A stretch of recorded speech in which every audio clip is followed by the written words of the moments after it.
Well, that concludes our project, and it looks great. We had a little bit of trouble along the ways, but we managed to do it.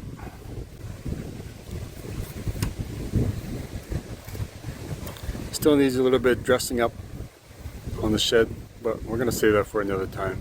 Not going to worry about it now, because we are going to start enjoying our summer vacation as a family. Alright, you guys, thanks for watching. Please like this video, subscribe, and we will see you at the next one. Thanks, guys.